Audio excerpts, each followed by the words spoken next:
À l'approche de la journée mondiale du recyclage, ce vendredi 18 mars, on peut déjà le dire, les Vosgiens sont exemplaires. Chaque habitant en 2020 a trié 88 kg d'emballage et de papier, beaucoup plus que la moyenne nationale, 70 kg. Des sacs et poubelles jaunes dont le contenu, avec désormais tous les emballages plastiques, arrive au centre de recyclage Citraval à Chavelot. Le syndicat vosgien Evodia, acteur de la valorisation des déchets ménagers, en est un des principaux clients, mais pas seulement. On reçoit une vingtaine de milliers de tonnes d'Evodia et le reste venant de toutes les régions de France. On y traite environ 65 000 tonnes et c'est probablement le plus gros centre de tri en France actuellement. Cette usine est gigantesque et c'est un modèle pour Citeo. Ses représentants étaient venus des 4 coins de l'Hexagone en visite ce mercredi. Citeo, c'est l'entreprise agréée par l'État pour accompagner les collectivités et opérateurs et définir avec eux des solutions de recyclage. Dans ce centre vosgien, ils avaient de quoi rêver devant les lignes de tri optique ou le criblage balistique qui sépare finement toutes les matières. D'un point de vue technique, ce site est très intéressant parce qu'il est capable de faire beaucoup de choses.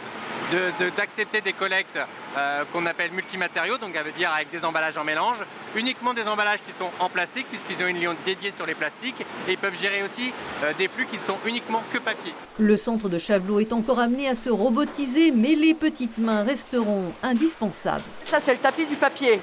Donc on doit enlever le carton, le refus, les bouteilles, les sacs. Donc aujourd'hui, ils ne séparent plus les matières, ils font ce qu'on appelle du surtri, donc ils vont garantir la qualité des matières pour envoyer aux recycleurs. Les Vosges sont donc exemplaires, mais ici comme ailleurs, il faudra faire mieux car la loi anti-gaspi de 2020 s'est fixé des objectifs dont celui de sortir du plastique jetable.